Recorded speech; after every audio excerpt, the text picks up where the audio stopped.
Hello दोस्तों, कैसे हैं आप सब लोग। आशा करती हूँ अच्छे होंगे। हमारी आज की कहानी का नाम है निर्णय। निधि बहुत दिनों के बाद मायके आई थी। सोचा था मायके में खूब मस्ती करूँगी, अपनी मर्जी से जाऊँगी। बड़े उत्साह से मायके की देहरी पर कदम रखा।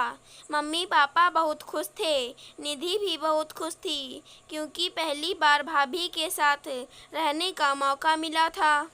भाई छोटा था, सो दोनों बहनों के बाद उसकी शादी हुई थी। 2-4 दिन तो यूं ही बीत गए। छोटी बहन भी आ गई। बहुत ही मस्ती का माहौल था। धीरे धीरे निधि ने महसूस किया, भाभी को उन दोनों बहनों का किया कोई काम पसंद नहीं आता।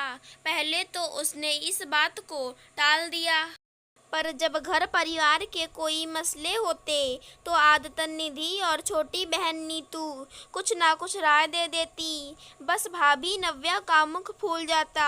हालांकि वह भी यहाँ नहीं रहती थी। भाभी के आने से पहले दोनों बहनें जब भी घर आती अपना समझ कर सजाती, पर इस बार भाभी के आने पर माहौल ही बदला सा था। हालांकि दोनों बहनें भाभी को छोटी बहन जैसा प्यार देती, पर नव्या उनसे दूरी बनाए रखती। ऐसे ही एक दिन घर के रंग रोगन की बात हो रही थी। दोनों बहनें चुप थी कि पापा बोले, आज क्या हुआ।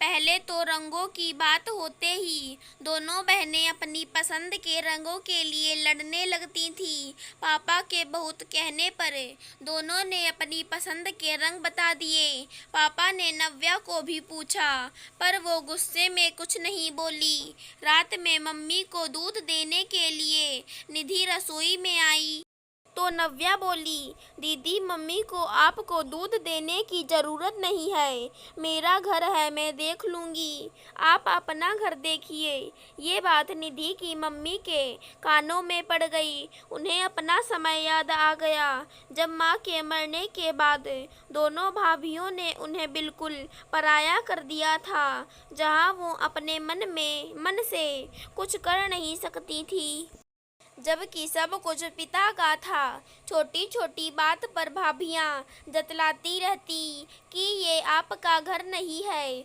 यहाँ आपका कोई अधिकार नहीं है। अक्सर मायके जाने पर पिताजी की तस्वीर के आगे उनका एक ही सवाल होता, बाबुल तेरा घर मुझे क्यों पराया लगे। अब उन्हें बेटियों की चुप्पी का कारण समझ आया।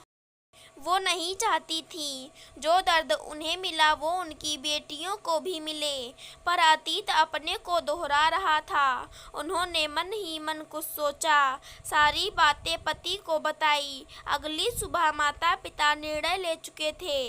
उन्होंने निधि, नीतू, बेटे आरुष और नव्या को बुलाया और कहा कि मैं आज तुम लोगों से कुछ कहना चाहता हूँ।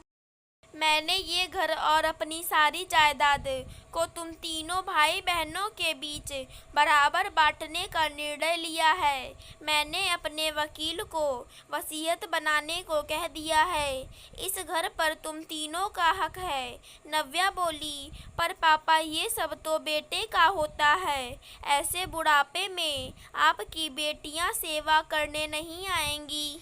निधि के पापा बोले, नव्या रहती तो तुम भी मेरे पास नहीं हो, और कौन करेगा। इसकी चिंता तुम नहीं करो, क्योंकि हम दोनों के ना रहने पर ही तुम लोगों को ये घर मिलेगा। इसलिए जितना हक तुम्हारा है उतना ही हक निधि नीतू का भी है। निधि की मम्मी बोली, इस घर को मैंने सजाया है, इसलिए यहाँ के हर सामान पर तुम तीनों का हक है। आरुष बोला, पापा आपने बहुत अच्छा निर्णय लिया। अब हम तीनों भाई बहन सदा साथ रहेंगे। निधि और नीतू की आंखों में आंसू आ गए। बोली, पापा हमें जायदाद नहीं चाहिए, हमें हमारा आंगन मिल गया। हम बहुत बहुत खुश हैं। सभी खुश थे, नव्या को छोड़कर। निधि की माँ मन ही मन बोली, अब नहीं कहोगी बिटिया, बाबुल तेरा घर मुझे पराया लगे। अगर हमारी आज की कहानी पसंद आई हो तो चैनल को सब्सक्राइब करें। धन्यवाद दोस्तों।